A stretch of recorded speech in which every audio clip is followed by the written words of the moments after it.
Narrative of the Life of Frederick Douglass. Written by Frederick Douglass. Chapter 4. Mr. Hopkins remained but a short time in the office of overseer. Why his career was so short, I do not know, but I suppose he lacked the necessary severity to suit Colonel Lloyd. Mr. Hopkins was succeeded by Mr. Austin Gore, a man possessing, in an eminent degree, all those traits of character indispensable to what is called a first-rate overseer. Mr. Gore had served Colonel Lloyd in the capacity of overseer upon one of the out farms, and had shown himself worthy of the high station of overseer upon the home or great house farm. Mr. Gore was proud, ambitious, and persevering. He was artful, cruel, and obdurate.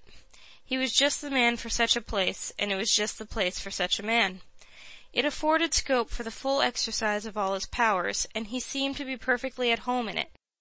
He was one of those who could torture the slightest look, word, or gesture on the part of the slave into impudence, and would treat it accordingly. There must be no answering back to him.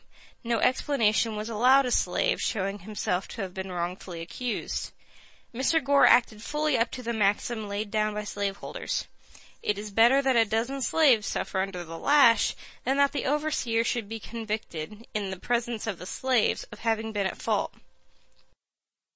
No matter how innocent a slave might be, it availed him nothing, when accused by Mr. Gore of any misdemeanor.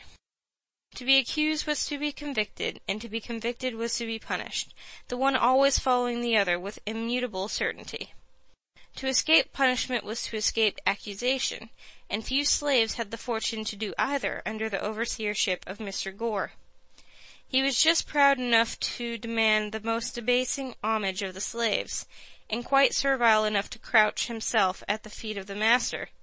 He was ambitious enough to be contented with nothing short of the highest rank of overseers, and persevering enough to reach the height of his ambition. He was cruel enough to inflict the severest punishment, artful enough to descend to the lowest trickery, and obdurate enough to be insensible to the voice of a reproving conscience. He was, of all the overseers, the most dreaded by the slaves. His presence was painful, his eye flashed confusion, and seldom was his sharp, shrill voice heard without producing horror and trembling in their ranks. Mr. Gore was a grave man, and, though a young man, he indulged in no jokes, and no funny words, seldom smiled. His words were in perfect keeping with his looks, and his looks were in perfect keeping with his words. Overseers will sometimes indulge in a witty word, even with the slaves. Not so with Mr. Gore. He spoke but to command, and commanded but to be obeyed. He dealt sparingly with his words, and bountifully with his whip, never using the former where the latter would answer as well. When he whipped, he seemed to do so from a sense of duty, and feared no consequences. He did nothing reluctantly, no matter how disagreeable, always at his post, never inconsistent. He never promised but to fulfill. He was, in a word, a man of the most inflexible firmness and stone-like coolness. His savage barbarity was equalled only by the consummate coolness with which he committed the grossest and most savage deeds upon the slaves under his charge. Mr. Gore once undertook to whip one of Colonel Lloyd's slaves, by the name of Denby. He had given Denby but few stripes, when, to get rid of the scourging, he ran and plunged himself into a creek, and stood there at the depth of his shoulders, refusing to come out. Mr. Gore told him that he would give him 3 calls, and that, if he did not come out at the 3rd call, he would shoot him. The first call was given. Denby made no response, but stood his ground. The 2nd and 3rd calls were given with the same result. Mr. Gore then, without consultation or deliberation with anyone, not even giving Denby an additional call, raised his musket to his face, taking deadly aim at his standing victim, and in an instant poor Denby was no more. His mangled body sank out of sight, and blood and brains marked the water where he had stood. A thrill of horror flashed through every soul upon the plantation, excepting Mr. Gore. He alone seemed cool and collected. He was asked by Colonel Lloyd and my old master why he resorted to this extraordinary expedient. His reply was, as well as I can remember, that Denby had become unmanageable. He was setting a dangerous example to the other slaves, one which, if suffered to pass without some demonstration on his part, would finally lead to the total subversion of all rule and order upon the plantation. He argued that if one slave refused to be corrected, and escaped with his life, the other slaves would soon copy the example, the result of which would be the freedom of the slaves and the enslavement of the whites. Mr. Gore's deference was satisfactory. He was continued in his station as overseer upon the home plantation. His fame as an overseer went abroad. His horrid crime was not even submitted to judicial investigation.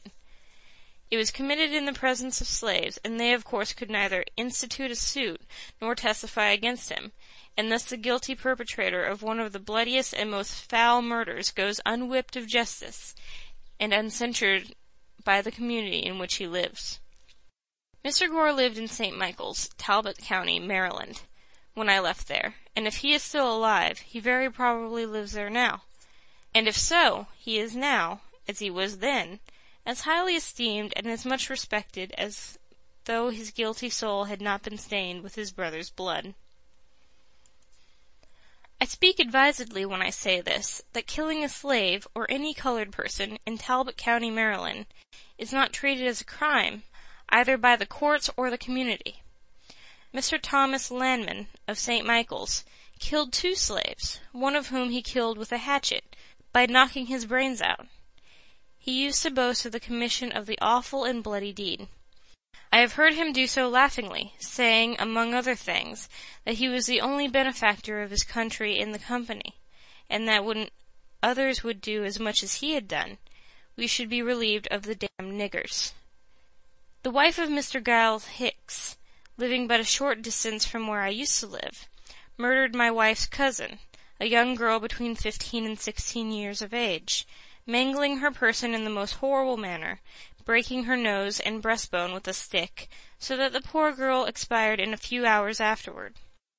She was immediately buried, but had not been in her untimely grave but a few hours before she was taken up and examined by the coroner, who decided she had come to her death by a severe beating. The offense for which this girl was thus murdered was this. She had been set that night to mind Mrs. Hicks's baby, and during the night she fell asleep, and the baby cried.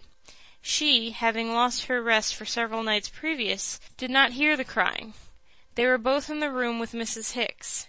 Mrs. Hicks, finding the girl slow to move, jumped from her bed, seized an oak stick of wood by the fireplace, and with it broke the girl's nose and breastbone, and thus ended her life. I will not say that this most horrid murder produced no sensation in the community. It did produce sensation, but not enough to bring the murderess to punishment. There was a warrant issued for her arrest, but it was never served. Thus she escaped not only punishment, but even the pain of being arraigned before a court for her horrid crime. Whilst I am detailing bloody deeds which took place during my stay on Colonel Lloyd's plantation, I will briefly narrate another, which occurred about the same time as the murder of Denby by Mr. Gore. Colonel Lloyd's slaves were in the habit of spending a part of their nights and Sundays in fishing for oysters, and in this way made up the deficiency of their scanty allowance. An old man belonging to Colonel Lloyd, while thus engaged, happened to get beyond the limits of Colonel Lloyd's, and on the premises of Mr. Beale Bondley. At this trespass Mr. Bondley took offence, and with his musket came down to the shore, and blew its deadly contents into the poor old man. Mr. Bondley came over to see Colonel Lloyd the next day. Whether to pay him for his property, or to justify himself in what he had done, I know not.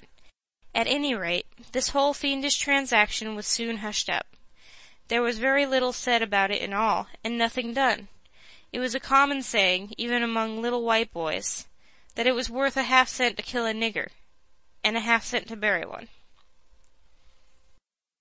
End of Chapter 4.